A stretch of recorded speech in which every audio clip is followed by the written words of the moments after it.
अविश्वसनीय और अकल्पनीय इस प्रकार के श्री राम कथामृत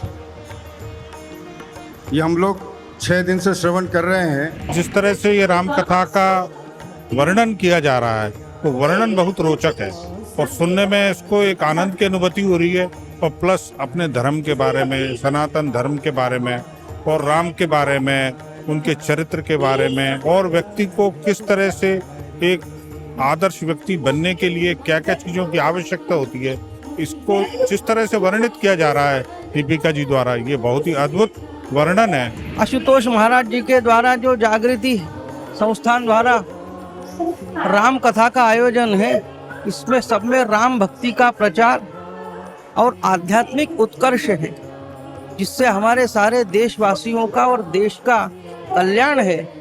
तो आज की कथा सुन के ऐसा लगा कि ऐसी कथा बार बार होना चाहिए और बार बार सुनना चाहिए, जिससे जन जागृति हो। कथा बहुत होती है और मैं मानती हूँ कि कथा का उद्देश्य जो है हमारी संस्कृति, हमारी सभ्यता को जीवित रखने का है। और जिस तरीके से आज दीदी के मुखारविंद से व्यासपीठ से कथा सुनी जा रही है, मानिए ऐसे लगता है सारे सुखों की अनुभूति यहाँ मैंने महसूस की है। और ज्योति जागृति संस्थान द्वारा निश्चित तौर पर हमारे समाज में जो संस्कार हैं, उन संस्कारों को पल्लवित और पुष्पित करने का जो उद्देश्य उन्होंने लिया है इस मंच के माध्यम से, मैं मानती हूँ कि आज बहुत ज़रूरत है।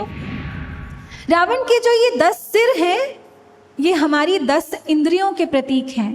5 ज्ञान इंद्रियां और 5 कर्म इंद्रियां, जिनके द्वारा हम इस संसार की वासना का, विलासिता का, अश्लीलता का सेवन करते हैं।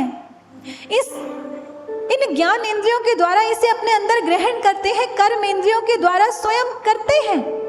तो ये जो अश्लीलता में हमारा समाज डूबा है, ये राम की संतानें नहीं हैं, ये रावणी मानसिकता है। इसलिए सज्जनों, आज अगर अपनी भावी पीढ़ी को आप बचाना चाहते हैं तो राम की मर्यादा को फिर से अपने जीवन में अपनाना होगा।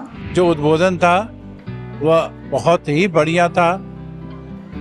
इंद्रियों के बारे में जो वर्णन किया वो भी बहुत अच्छा था और पूरा माहौल, पूरा पंडाल, पूरे दर्शनार्थी पूरी तरह से भक्ति में डूबे हुए थे। मैं इस कार्यक्रम के आयोजकों को बहुत बहुत बधाई देता हूँ।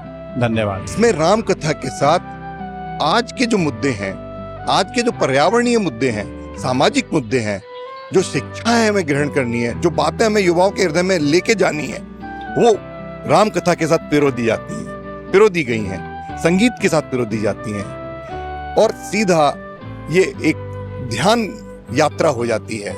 राम कथा एक यात्रा ध्यान जैसी हो जाती है, और मेडिटेशन सा हो जाता है। ये अद्भुत है। धन्यवाद। मैं 2 दिन से बराबर लगातार प्रतिदिन आकर के यहाँ पर वो कथा का श्रवण कर रही हूँ।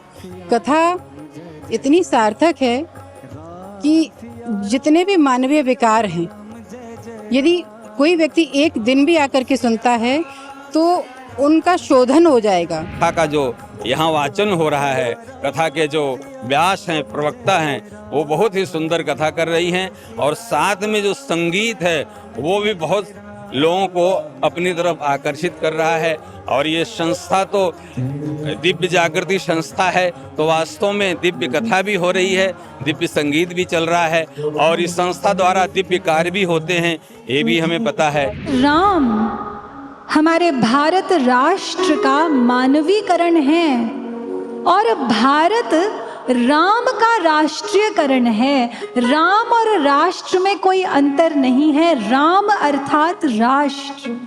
कहना चाहूँगा इस अच्छे आयोजन के लिए सभी को मैं साधुवाद दूंगा कि ऐसे कार्यक्रम हमारे सनातन धर्म के होने चाहिए, इससे सब में जागृति आए, सब में एकता बनी रहे। कि संस्थान आध्यात्म के क्षेत्र में और समाज हित में जो कदम उठा रहा है, उसमें हमसे भी जो कुछ बन सकेगा संस्थान के साथ। आज सारे भाव मेरे मैं बहुत इमोशनल भी हो रही हूँ, लेकिन वाकई में संस्थान की जितनी तारीफ करूँ उतनी ही कम है।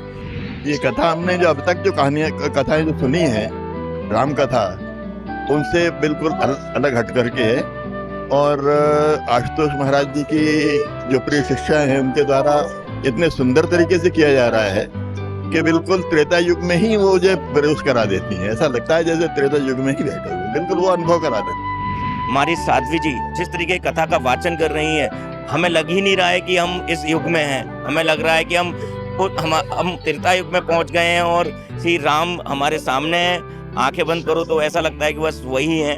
राम कथाएं पहले भी होती रही हैं, आगे भी होती रहेंगी, हम लोग भी सुनते ही रहे हैं। लेकिन वास्तव में जो शब्द था श्री राम कथा अमृत, उसको सार्थक सुश्री दीपिका भारती जी ने किया। जो राम कथा का वास्तव में अमृत है उसको 100% उन्होंने लोगों के बीच में दिया और ऐसी बातें भी उन्होंने बताई जो हमने कभी सुनी ही नहीं थी। और यही कारण था कि उनके इस प्रकार के विवेचना के कारण ही मीडिया में बहुत हमको स्थान मिला, अखबारों में बहुत छपा।